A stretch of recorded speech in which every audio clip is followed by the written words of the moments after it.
1932. A dark shadow was cast over the lives of 600 impoverished African American men in Macon County, Alabama.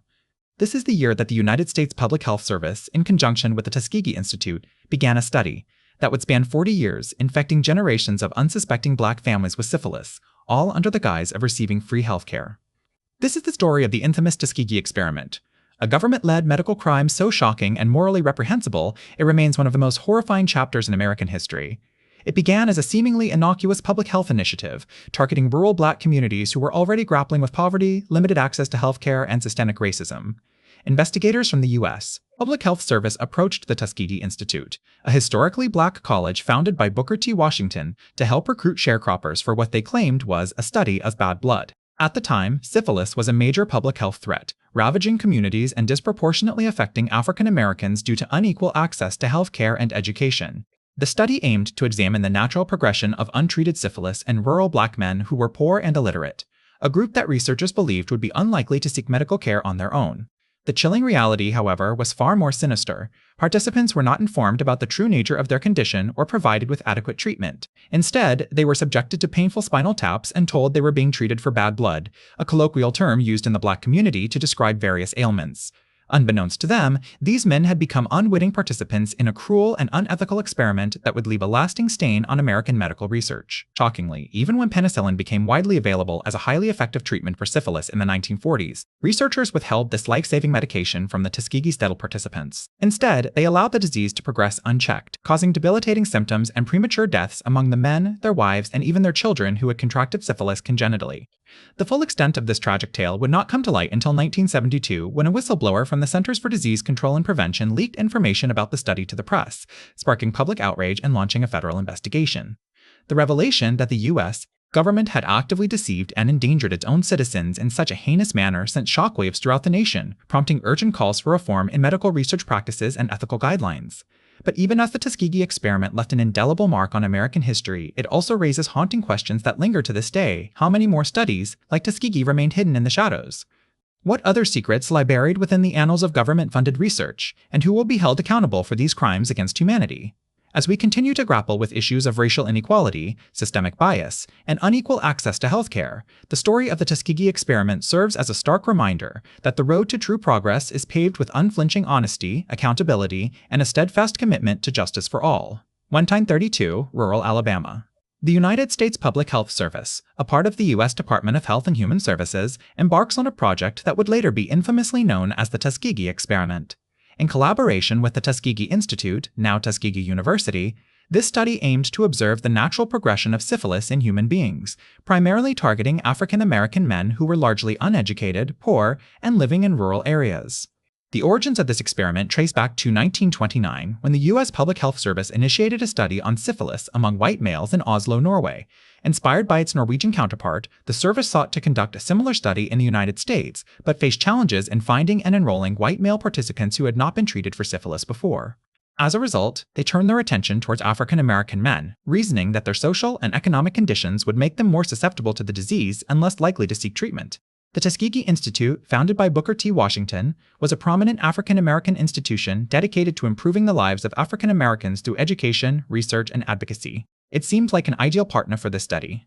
However, what followed would leave an indelible mark on the history of medical ethics and racial relations in America. The U.S. Public Health Service and the Tuskegee Institute began recruiting sharecroppers from Macon County, Alabama, promising them free healthcare, meals, and burial insurance, all while intentionally withholding treatment for syphilis from the infected participants. The study enrolled 600 African American men, 3,099 of whom had syphilis, and 2,001 who did not. To ensure a steady supply of research subjects, both public health officials and Tuskegee staff misled and exploited the trust of the participants, using tactics like falsified consent forms and misrepresenting the true nature of the study. The ethical implications of this so-called experiment are staggering. Not only did medical professionals intentionally withhold treatment from these men, but they also failed to inform them about their condition or offer any form of support beyond basic medical care. Moreover, the study continued for 40 years despite the discovery and widespread use of penicillin as a highly effective treatment for syphilis in the mid-1940s.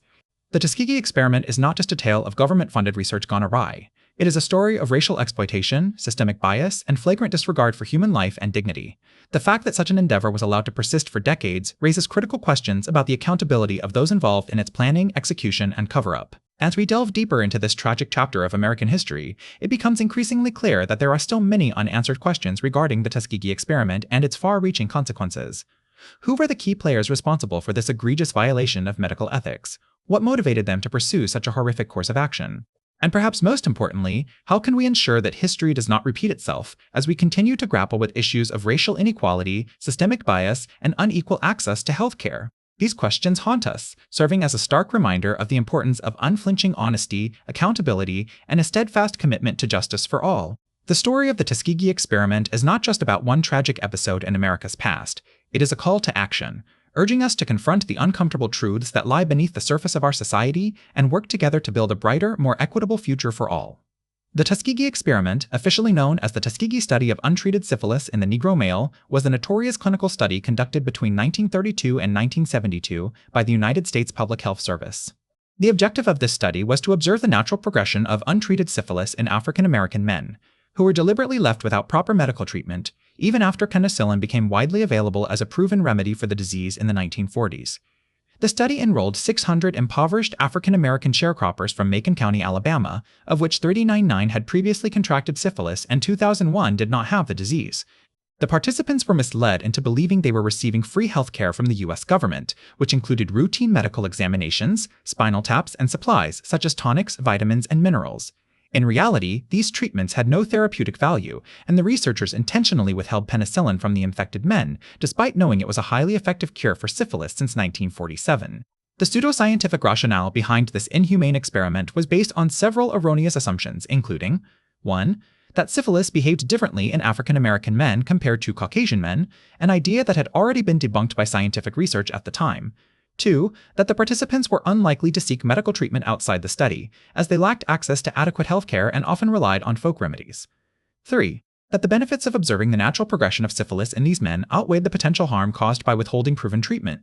These assumptions reveal a blatant disregard for the well-being and autonomy of the study participants, as well as a deeply flawed understanding of medical ethics. It is important to note that the Tuskegee Experiment was conducted at a time when racial segregation and discrimination were still prevalent in the United States, which likely influenced the design and implementation of the study.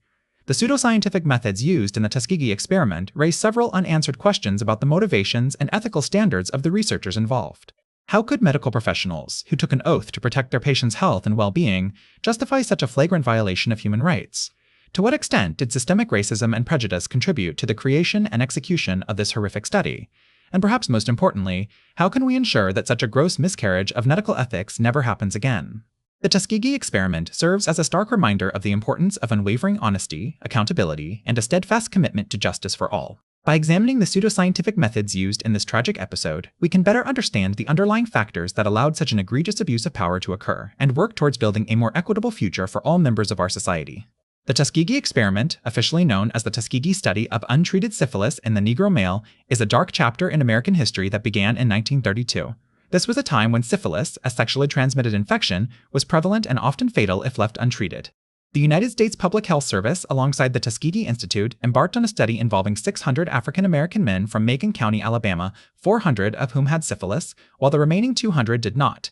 The objective was to observe the natural progression of syphilis in black men, despite the fact that penicillin, a highly effective treatment for syphilis, became widely available in the 1940s. Shockingly, neither the participants nor their families were informed about the true nature of the study or its goals. Furthermore, they were never given appropriate treatment, even when it was medically indicated and accessible. The consequences of this betrayal were devastating. Over the course of 40 years, countless men suffered from severe health complications directly related to syphilis, including blindness, mental instability, and death. The study continued until a whistleblower, Peter Buxton, alerted the press in 1972, leading to public outrage and a formal investigation by the U.S. Congress. The Tuskegee Experiment raises many unanswered questions about medical ethics, racial bias, and government accountability. It exposes how systemic racism permeated scientific research during that era, exploiting vulnerable populations for questionable scientific advancements. The study's subjects were deceived under the guise of receiving free healthcare from the U.S. government, which further highlights the disparities in medical access and treatment experienced by African Americans then and now. In 1974, a class action lawsuit was filed on behalf of the surviving participants and the families of those who had passed away. The case was settled out of court in 1975, with each living participant receiving $37,500 and descendants of deceased participants receiving $15,000.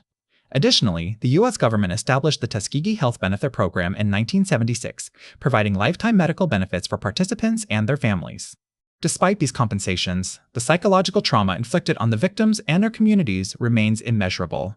The Tuskegee Experiment shattered trust between African Americans and the American medical establishment, fueling persistent health disparities and mistrust even today. The Tuskegee Experiment serves as a grim reminder of the consequences when science is tainted by unethical practices and racial bias. Its legacy calls for continuous self-reflection within the scientific community and society at large, ensuring that such abuses never occur again.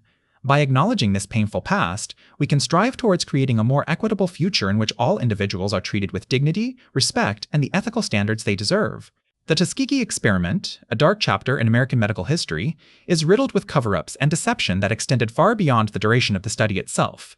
Despite its revelation in 1972, many crucial details were deliberately withheld from relevant committees, and the public was continually misinformed about the true nature of the study. The U.S.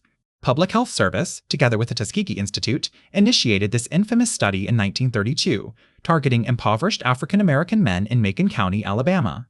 The initial intention was to observe the natural progression of syphilis in black males. However, the experiment cruelly withheld treatment from infected individuals, even after penicillin became widely available in the 1940s. In an attempt to shield themselves from accountability, officials involved in the study went to great lengths to keep their activities concealed. Internal documents reveal that the U.S. Public Health Service failed to disclose critical information about the experiment to the congressional subcommittee overseeing the organization's budget. This omission prevented necessary oversight and allowed the unethical study to persist for decades longer than it should have. Moreover, the study was shrouded in secrecy through the manipulation of language and misrepresentation of facts. Officials described the experiment as a study of untreated syphilis, rather than admitting that they were actively withholding treatment from human subjects. This disingenuous characterization downplayed the gravity of their actions, further obscuring the truth from both the public and relevant authorities. Even after the study was exposed in 1972, officials continued to obfuscate the facts surrounding the Tuskegee Experiment. In a televised press conference then, Assistant Secretary for Health and Scientific Affairs Dr. Robert Finch stated that no deliberate attempt had been made to withhold treatment from participants. However, this claim directly contradicts internal documents that demonstrate a clear intent to deny treatment to the study subjects. The Tuskegee Experiment raises numerous unanswered questions and serves as a stark reminder of the potential for abuse when science is left unchecked by ethical considerations. The government's efforts to conceal the truth about this heinous study underscore the importance of continuous self-reflection within the scientific community and society at large, ensuring that such abuses never occur again. By acknowledging this painful past, we can strive towards creating a more equitable future in which all individuals are treated with dignity, respect, and the ethical standards they deserve. Only through transparency and accountability can we begin to rebuild trust between marginalized communities and the scientific institutions that have, all too often, failed them. The Tuskegee Experiment is a stark reminder of the government's capacity to inflict unimaginable harm on its own people. The aftermath of this heinous act still reverberates today, leaving an indelible mark on medical ethics and the relationship between marginalized communities and scientific institutions.